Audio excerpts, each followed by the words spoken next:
माता की, हरे महादेव, जय माँ काली। 19 मार्च से नवरात्रि शुरू हो रहे हैं और नवरात्रों में माँ भगवती की आप किस प्रकार से सेवा कर सकते हैं, तो ये जो वीडियो है अंत तक ध्यान से सुनिएगा। इसमें मैं बहुत ही सरल तरीके से आप लोगों को समझाऊंगी कि किस प्रकार से आप माँ की सेवा कर सकते हैं। वैसे तो दुर्गा सप्तशती लगभग सभी लोग पाठ करते हैं, लेकिन पाठ कई सालों से कई लोग, फिर वही सवाल होता है कि हम इतने सालों से पाठ कर रहे हैं लेकिन पाठ का कुछ पता नहीं चल पा रहा है, भगवती स्वीकार कर रही है कि नहीं कर रही है, कोई भी अनुभव नहीं हो रहे हैं। सबसे पहली बात तो यह है कि जब भी आप कुछ शुरू करते हैं तो उसमें संकल्प लेना बहुत ज़रूरी होता है। बिना संकल्प के कोई भी कार्य सिद्ध नहीं हो सकता है। दूसरा, इसमें जब भी आप कोई भी अनुष्ठान उठाते हैं तो उसको पूर्ण करने की एक विधि होती है, एक तरीका होता है। तो वो चीज़ें कहीं ना कहीं छूट जाती हैं, जिस कारण से कि आपकी साधना जो है वो पूरी नहीं हो पाती है। तो इसमें आप लोग क्या कर सकते हैं, वही मैं आप लोगों को आज बताने वाली हूँ। तो इसमें एक पाठ है, मैंने पिछली वीडियो में भी शायद इसका जिक्र किया था कि दुर्गा अष्टोत्तर शतनाम पाठ। बहुत सारे लोग इसको बहुत छोटा समझ करके चलते हैं, लेकिन ये जो पाठ है ये अपने में संपूर्ण भगवती के जितने भी स्वरूप हैं, 108 नाम, उनकी महिमा का इसमें गुणगान है। और माँ भगवती का जब हम इन 108 नामों से माँ की अर्चना करते हैं, माँ को याद करते हैं, माँ को पुकारते हैं, तो माँ बहुत प्रसन्न होती है। और हम लोग जब माँ की प्रसन्नता के लिए कोई भी कार्य करते हैं तो हमारा वो कार्य सफल भी होता है। जब माँ प्रसन्न होती है तो कोई भी कार्य अधूरा नहीं रह सकता। कोई भी इच्छाएं, कोई भी अभिलाषाएं अधूरी नहीं रह सकती जब माँ प्रसन्न हो जाती है। तो इन नवरात्रों में माँ को प्रसन्न कीजिए दुर्गा अष्टोत्तर शतनाम का पाठ करके। पाठ कोई भी हो 11,000 में सिद्ध हो जाता है। और नवरात्रों का पावन समय तो वैसे ही जागृत समय रहता है। तो 9 रात्रियाँ जो माँ की है, इसमें 9 नहीं, मैं 10 कहूँगी कि 10 जो माँ की रात्रियाँ हैं, नवरात्रि की जो 10वीं रात आती है, तो 10 दिन तक आपने प्रतिदिन 100 पाठ करने का संकल्प लेकर के 11,000 पाठ आपके संपूर्ण हो जाते हैं 10 दिन में। तो नित्य आपने 100 पाठ करने हैं, रोज़ आपने 100 पाठ करने हैं। 100 पाठ आप रोज़ करके माँ भगवती को समर्पित कीजिए। और संकल्प आपने सबसे पहले लेना है, संकल्प के साथ आप अपने पाठ कीजिएगा। संकल्प आप प्रतिदिन लोगे, 100 पाठ का संकल्प आपने रोज़ लेना है। आप एक ही बैठक में अगर 100 पाठ नहीं कर सकते हैं तो आप अपने 100 पाठों को 3 समय में भी बांट सकते हैं, या फिर 2 समय में बांट सकते हैं, सुबह शाम, जैसे आपको सुविधा लगे आप इस प्रकार से कर सकते हैं। इसमें आपने सर्वप्रथम कलश स्थापित करना है, जो नवरात्रों में होता ही है। माँ भगवती की प्रतिमा, चौकी वगैरह जो नवरात्रों में होता है, सारी तैयारियां आपने करनी है। अब जो आपका अष्टोत्तर शतनाम पाठ शुरू होगा, इसमें सबसे पहले आपने संकल्प लेना है। जितने भी शिष्य यहाँ से दीक्षित हैं, मेरे जितने भी शिष्य हैं, उन सभी ने ये दुर्गा अष्टोत्तर शतनाम का पाठ इन नवरात्रों में करना ही करना है।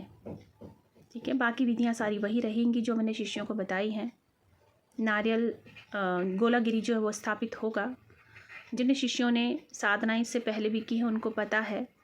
जिन्होंने नहीं कर पाई है, कुछ नियम जब बदले थे तो उस दौरान कुछ शिष्यों ने साधना नहीं कर पाई थी, तो वो मुझे मैसेज करके पूछ लेंगे। तो ध्यान से सुनिएगा। आपने लाल आसन लेना है, लाल वस्त्र लेने हैं। माँ को भोग में पंचमेवा आपने प्रसाद अर्पित करना है। ये प्रतिदिन चलेगा। पंचमेवा जो है आपने रोज़ पंचमेवा, यानी 10 दिन तक आपकी ये साधना चलने वाली है। और 11,000 पाठ आपने करने हैं 10 दिन में। तो प्रतिदिन आपके जो पाठ चलेंगे वो 100 पाठ चलेंगे। 100 पाठ आपने एक दिन में करने हैं। अब आप एक ही बैठक में 100 पाठ नहीं कर सकते तो आप इसको 2 समय में भी बांट सकते हैं, सुबह और शाम। या फिर 2 समय पर भी आप नहीं बैठ सकते इतने देर, तो आप 3 समय पर बांट दीजिए इसको, सुबह, दोपहर और शाम को, रात्रि काल में। तो एक दिन में आपने 100 पाठ करना है। ठीक है, संकल्प के बिना कोई भी पाठ, कोई भी पूजा संपन्न नहीं होती, तो संकल्प आपने ज़रूर लेना है। इस प्रकार से आपके प्रतिदिन के 100 पाठ होंगे। ये पाठ आपने भगवती को समर्पित कर देने हैं।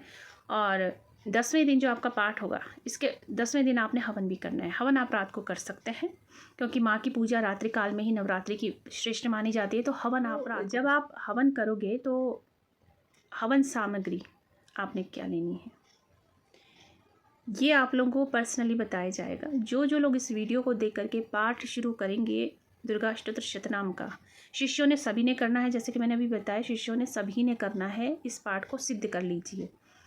लेकिन संगत जो है, सब्सक्राइबर जो है, मेंबर्स जो हैं चैनल के, जो वीडियो देख रहे हैं और आप अष्टोत्तर शतनाम पाठ करना चाहते हैं तो आप मुझे पर्सनली मैसेज कर सकते हैं। निःशुल्क है, लेकिन कुछ चीज़ें गोपनीय होती हैं, तो इसकी जो हवन सामग्री है वो थोड़ी सी गोपनीय है, तो वो आप पर्सनली मुझसे पूछ सकते हैं।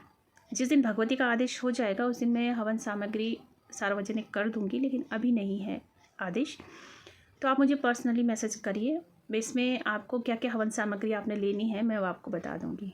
जो लोग साधना करना चाहते हैं अष्टोत्तर शतनाम की, जिनके गुरु नहीं हैं वो भी ये साधना कर सकते हैं। दुर्गा अष्टोत्तर शतनाम पाठ को सिद्ध करके रख सकते हैं।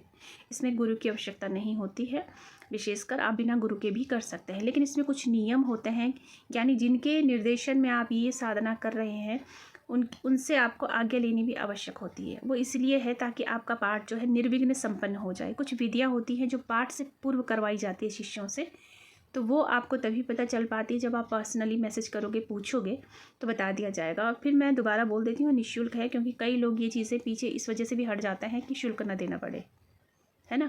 तो निःशुल्क है, आप पूछ सकते हैं। दुर्गा अष्टोत्तर शतनाम पाठ आप इन नवरात्रों में सिद्ध कर लीजिए, क्योंकि जब आप दुर्गा अष्टोत्तर शतनाम पाठ एक बार सिद्ध कर लोगे तो आपकी जो बाकी की साधना है ना वो थोड़ा सा सरल हो जाए। ये माँ भगवती को प्रसन्न करने का एक बहुत ही सुगम और सरल मार्ग है, हर कोई कर सकता है। तो साधना मार्ग से जुड़ने के लिए आप मुझसे संपर्क कर सकते हैं, पूछ सकते हैं। नॉर्मल जानकारी भी आपको लेनी है, गृहस्थ में रह कर के आप साधना किस प्रकार कर सकते हैं, तो इस प्रकार की जानकारी आप ले सकते हैं, मैसेज कर सकते हैं। बस कॉल नहीं करनी है, आप मैसेज छोड़ दीजिए, जवाब आपको मिल जाएगा। बाकी ये जो दुर्गा अष्टोत्तर शतनाम पाठ है ये सभी शिष्यों ने करना है, क्योंकि इसके कुछ प्रयोग मैं आगे करवाने वाली हूँ शिष्यों से, तो इसको आप इस नवरात्रि में सिद्ध करके रख लीजिए सभी शिष्य। आपका जब अष्टोत्तर शतनाम पूरा हो जाएगा तो इसकी 10 माला का आपने हवन करना है। इसमें मार्जन तर्पण भी किया जाता है। मार्जन तर्पण आपने जल से करना है। गुरु भोज जिसमें करवाया जाता है, गुरु भोज होता है, ब्राह्मण भोज होता है। तो जो भी लोग इस पाठ को करना चाहते हैं, भले ही वो शिष्य नहीं हैं मेरे, वो लोग मैसेज करके पूछ सकते हैं। मैं बता दूंगी कि किस प्रकार से आपने मार्जन और तर्पण करना है, गुरु भोज आपने किस प्रकार से करवाना है और ब्राह्मण भोज आपने किस प्रकार से करवाना है। बहुत ही सरल और सुगम मार्ग है माँ को प्रसन्न करने का। और ये जो नवरात्रे हैं बहुत ही अमूल्य समय माँ को प्रसन्न करने का। सबसे अच्छा पाठ है दुर्गा अष्टोत्तर शतनाम का पाठ, इससे माँ को प्रसन्न कीजिए। जय माता की, हर हर महादेव, जय माँ काली। और जो लोग दीक्षा लेना चाहते हैं वो नवरात्रों में दीक्षा भी ले सकते हैं। और जो साधना गृहस्थ लोग साधना शुरू करना चाहते हैं वो मुझे मैसेज कर सकते हैं, बेझिझक आप मैसेज करिए। गृहस्थ में किस प्रकार से आप साधना कर सकते हैं सारी जानकारी आपको प्राप्त हो जाएगी। जय माता की सभी को, हर हर महादेव, जय माँ काली।